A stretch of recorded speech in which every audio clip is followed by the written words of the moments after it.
Hello, and welcome back, or welcome to any newcomers. By request, I'm making another one of these videos. If it's not for you, because it is about paranormal things, I apologize. I do hope you find what you're looking for. But for those of you that are here for the spooky vibes, get cozy. The screen will stay dark just like this. Grab a blanket, let's settle in. I do have my dog snoring behind me. It's 4 a.m. I tried to beat the planes. I live next to an airport, but they've started already, so I guess I'll have to start sooner. But and I do have more stories to share after this video, but as we progress, it would only get scarier and scarier. I've tried to share the more, wholesome and more people involved ones, so as things go along, it will be more of solo experiences that I find much scarier, that I think can be easier explained or disproved by saying my mind was messing with me. But feel free to comment along, comment your experiences, comment your thoughts, maybe explanations, because I would love that. So I will say that for the experiences that I'm sharing, I am asking permission for anybody that was involved, that I can ask permission, that is. So today I'm going to be sharing some experiences I had with my best friend quite a few years ago now, probably around 9 years ago actually. And they continue to happen over a year and a half or so, and they still happen every now and again. So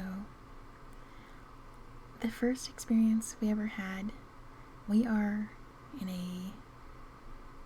it's weird to say long distance friendship, but he lives a few states over.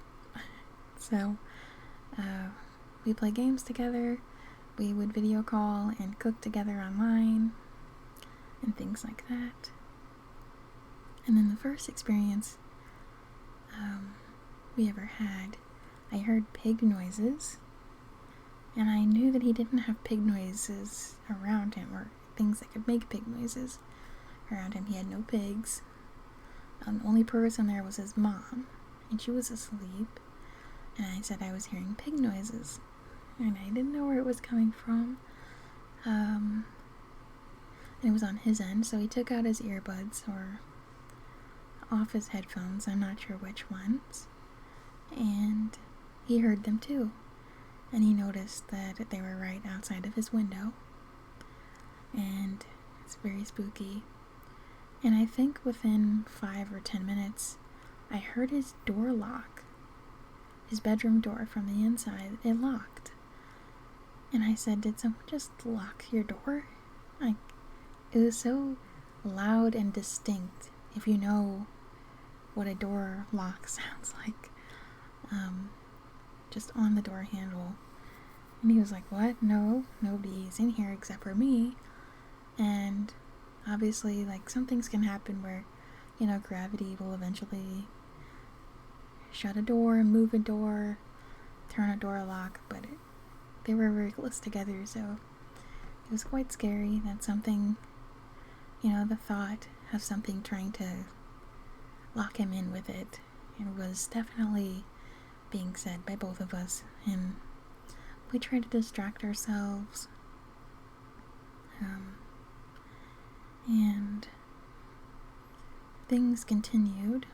We were in a video call and we were cooking together. We were making some sort of potato dish, and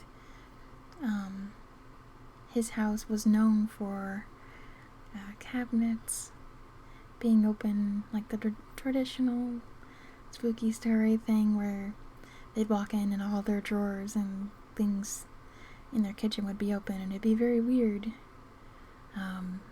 And they had seen a few shadows walking towards the fridge or the refrigerator, and they would disappear near it. So I guess maybe they were hungry. I'm not sure. Maybe someone going through the motion of making food. But the night where we were calling, I saw the potato bag get lifted up, and then the potato started spilling out all over the floor, and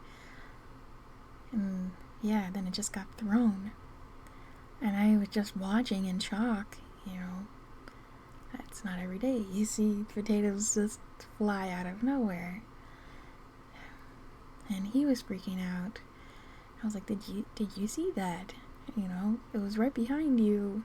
Obviously he's hearing the potatoes tumble, and it was quite scary. And then drawers and things started opening behind him that had no reason to do so. It wasn't a particularly windy day in the house or anything. So I don't know if someone was just trying to get his attention, or maybe they were hungry too. I'm not sure. And one weekend I was home alone, and we were calling, and I ended up falling asleep on the call. And if we did fall asleep on the call, most of the time it wasn't for very long, and then we'd get up and we'd play games or something afterwards. But we ended up staying on the call, and he heard what sounded like footsteps on hardwood floor from my end. And what's weird about that is my floors were carpet, and it sounded like boots hitting hardwood floor. And it walked up to my room where I was, and it started speaking, and he started recording it because he didn't know what to think of it. He started recording the sound, and to this day he still has the video. And he woke me up and told me that he got this recording of these sounds of this man being in my room, and I said, I've been alone. I started calling people. I talked to my neighbor if they had seen anybody. I checked all of the windows, the doors. There was no sign of entry. I was still alone for the next day or so. And yeah, there just wasn't really an explanation for that either. And I can't believe he still has the video, but I will probably never bring myself to listen to it, because knowing that something is walking up to me while I'm asleep is not the best thing to think about. And a while later, I was in a call with him and another friend, and they both heard a woman crying from my end. We were trying to figure out where the sound was coming from, and I was the only person who didn't hear it. So I tried to find it in my house, but there was no woman crying. I couldn't find anything. And then I saw a white light shadow go past the wall and go out of the room when I did enter another room in the house. So it was interesting and scary. Not sure if that was what was causing the noise.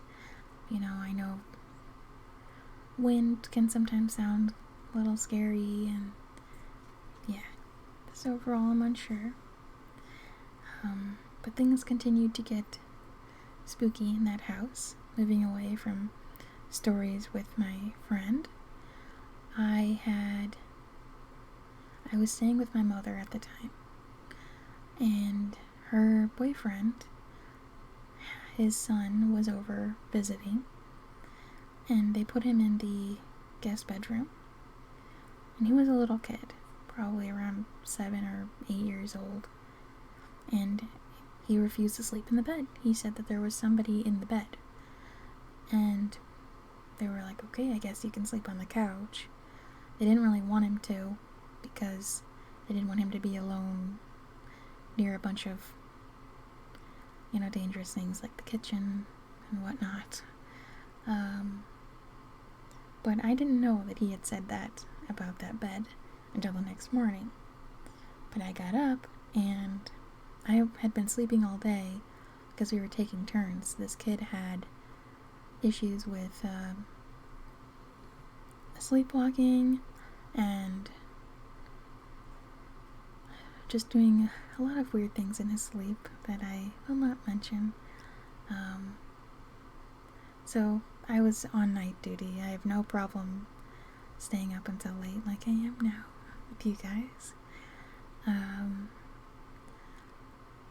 Yeah, so I got up and I was on night duty. I took out my laptop and I went and I sat down at the table while he was asleep on the couch, and I was just waiting for people to wake up and then I could go back to my room.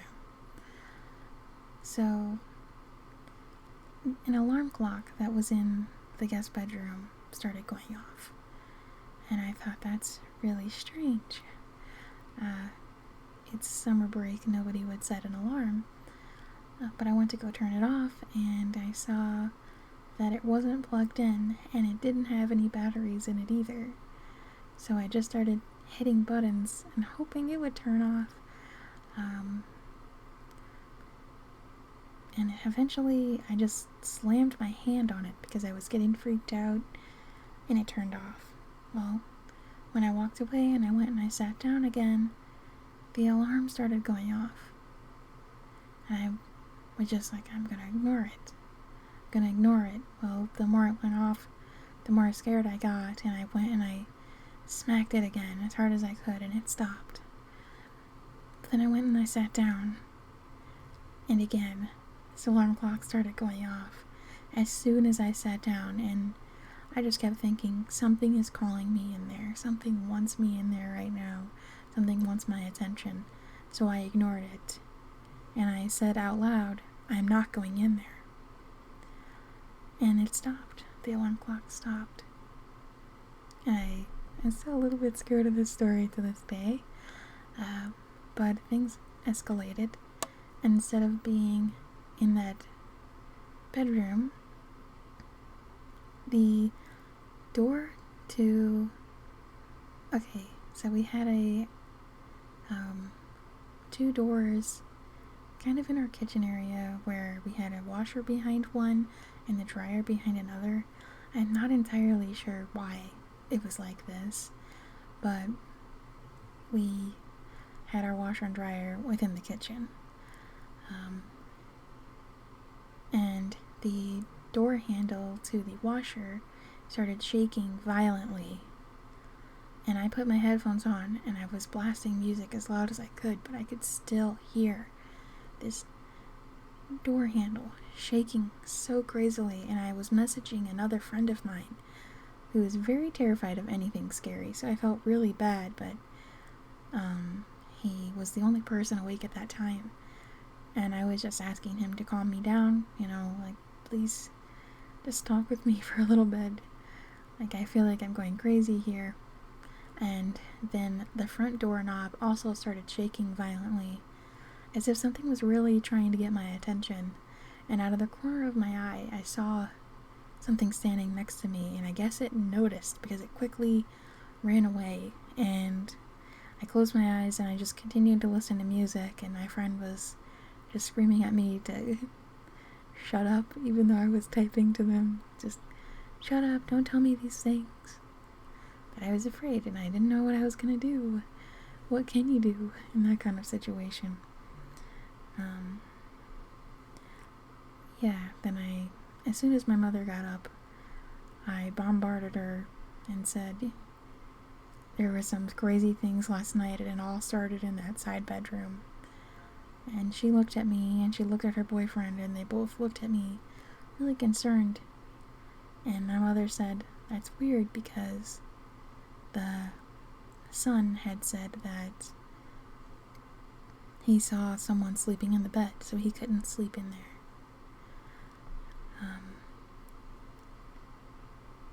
The next story that I'm going to tell is going to be a little bit more gruesome. But I figured that I should share it because I think that the only reason I was shown or told this story was to share it. So I have shared it with as many people as possible that will listen. But when I was living at my grandmother's house, well, actually, we'll start off a long time ago. When I was a kid, I told my grandparents, whenever they were buying this house, they were building this house. I didn't know any better, and I was way too young to understand what I was saying, but I said, do not build your house here. And they were like, why? Don't be silly. And I said, this is bad. This is bad yard. Like, the ground is bad. And I didn't really know how to describe it. I just had a really, really bad feeling. And a lot of bad experiences happened in that house. So, not only from me, other people and children have had the same thing, and, you know, it's not always the house that's haunted. Sometimes the land is just so bad. Bad things have happened. War, ruthless killing that should never have happened. And in this house, I saw, I'm just going to say it this way, I saw a little Native American girl following me around, peeking around corners. Now I am also partially Native American as well. My father is probably about half. His mother is completely like whole Native. And it's weird to say whole Native American, right? But she is 100% Native American. My grandfather was 2/3. It's weird to put it that way too. So my father maybe have a little bit more than half, and has passed on to me. So with that in mind, I don't know if maybe that's why she was drawn to me, or maybe because she knew that I could see her. She was following me, but I decided to sit down with my mother and have, I guess you could call it a little meditation time, because I really felt that this girl was trying to talk to me. And occasionally, when I feel like some sort of spirit or someone needs help, I will go into this state that I don't know if I necessarily want to explain, because I don't think it's that safe. But it's essentially a form of meditation where I calm myself down, and instead of running away from all things spooky, I will attempt to approach and talk to them. It's not like anything you see in any shows or anything like that. It's just with I'm not going to say everyday experiences, but I will say very often I'm having experiences, and sometimes I will try to talk to them on my own time rather than experience the very scary things that I do. So, with that information in mind, I sat down with my mother and she grabbed a notebook, because sometimes in these moments I won't exactly remember what I've said out loud. So I ask her to keep memory of it. I haven't done this that often. I don't know why I'm kind of acting like I have. It's been a few times in my life. But this little girl, it was like her memory was playing in my head over and over again. And I couldn't get it to stop. I kept trying. I did not want to know how she died, because a little child dying, I don't like death as it is, but children dying are a whole separate thing. You don't want to think about someone so innocent dying, but she was desperate. I guess she was adamant is a better word. She really, really wanted to show me And I guess she just wanted her story to be told, so I will tell it to whoever's willing to listen. And I will say, it is gruesome, so if you are not interested, I 100% get it. I will try to dull it down as best as I can. So, it started off as me looking into some sort of a fire, looking down into a fire. And when I looked up, I saw that there were 8 or so men around me. And I saw the little girl. She was standing next to one of the men. And I realized that it was her father. And what I had gathered from this whole situation, from what they were talking about and what I could understand, was they were being demanded to leave the land. And when they didn't, they were told that by the next day sunrise that people were going to show up and slaughter their people because they refused to leave the land. So they left behind their 8 strongest warriors, 8 strongest men, to try to fend off these people for as long as they could for the rest of their people to get away, because it was too late. Their time to leave, they were probably going to be killed anyway, was probably their thought process. So they stayed, the warriors did, and the little girl kind of got caught in the mix. She was supposed to leave with, the elders and the women and the other children of the village and some of the other men, but she stayed with her dad. So they all prepared. They had different bird calls as signals, and I kind of saw them in different trees. I believe that some of them had some sort of ranged attack. I'm not sure what it was. If it was a bow and arrow or probably something like that, or throwing spear, I'm not sure. And the little girl just stayed on her father's back. That was what he instructed her to do.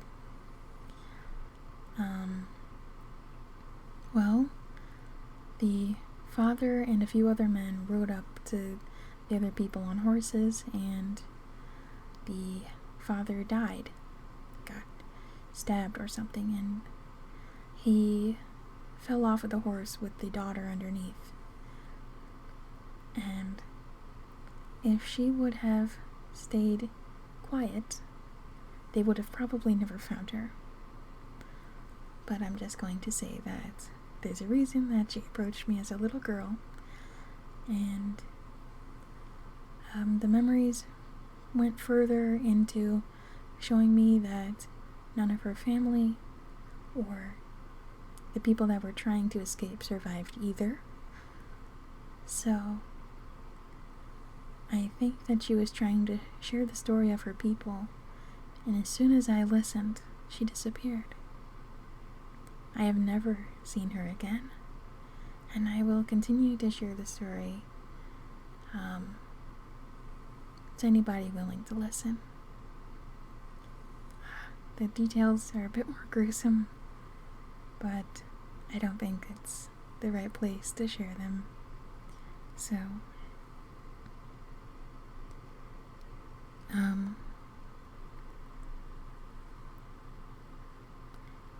for another story that is a bit more wholesome that we can end on, I will tell you about this older woman that I saw and heard walking around my bed all the time. I say it was probably for at least a month or so. And I saw her just walking and pacing and going in circles at the end of my bed. in slippers, and she kind of like dragged her feet, so if you can imagine the sound of a slipper hitting the ground and just being dragged over and over again. I wasn't ever scared of this for some reason. Maybe because I saw that it was, like, who it was. I didn't know her, but for some reason I just didn't have the instinctual reaction of, I should be afraid right now. Of course, I couldn't explain it. It made no sense. But I wasn't afraid. And anytime I tried to talk to her, she was afraid of me. And I watched her one day kind of walk towards my mother's room, so I was curious if maybe she was a bit more comfortable being around my mother than me. And one day, I just had this memory of this, I guess, a small bedroom with a big window, and there was an old air conditioning unit kind of at the bottom of this window, and there was shelves on the side that kind of looked like those shelves that you could step up on. You shouldn't, but that's the design. You know, it has one little square and then 2 and 3 and so on. I had that on the side and a lonely bed, and I saw her kind of feeling frazzled and going, where's my things? Where are my things? This is my room. Where are my things? And she couldn't find any of her belongings, and anytime that she tried to exit the room, she couldn't. And I guess it was really scary for her because she could only see her surroundings as this room, and when someone else invaded this room with her, it was very scary. Just like if anybody were to be in your room that you didn't expect, be very afraid.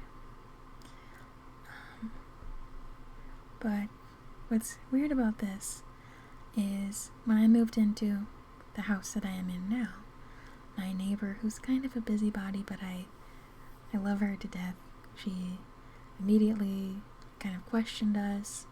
She's part of Neighborhood Watch and getting to know us, and we still exchange text messages. And anyways, she's a very, very sweet lady. Yeah, she told us that one of the previous owners that lived here had been sent off to a home, and she explained her name, she explained where she had went, and she has the gift of gab and will go into detail about anything. And she started explaining the home, and she started explaining that some of the belongings of this woman would probably be in the house still, and one weird thing that she left behind was a vacuum, a very, very old vacuum that honestly kind of smelled like lemons every time I started it up, or I tried to see if it was working, because I know some people like to collect vintage things. And it was definitely a vintage vacuum.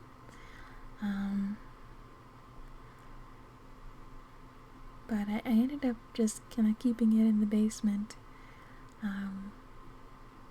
Yeah, my neighbor told us this lady's name and explained her exactly as I saw her, and I heard somewhere along the line of my life that, or the timeline of my life, I'm not sure how to word that, I heard that time works differently for spirits.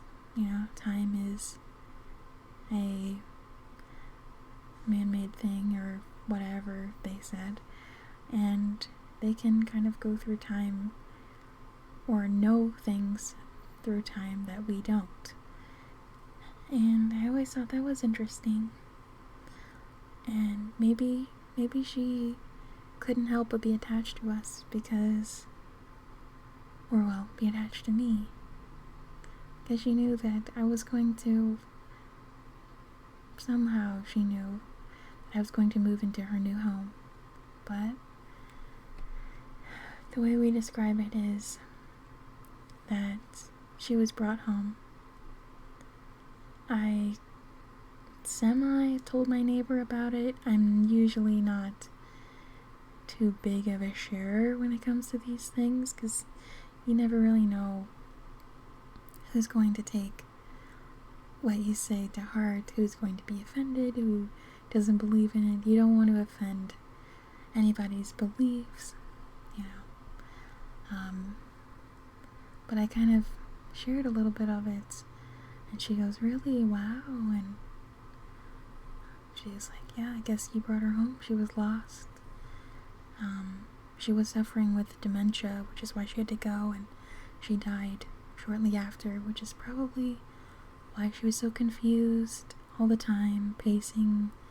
She was trying to remember things that she couldn't, but she got brought back home.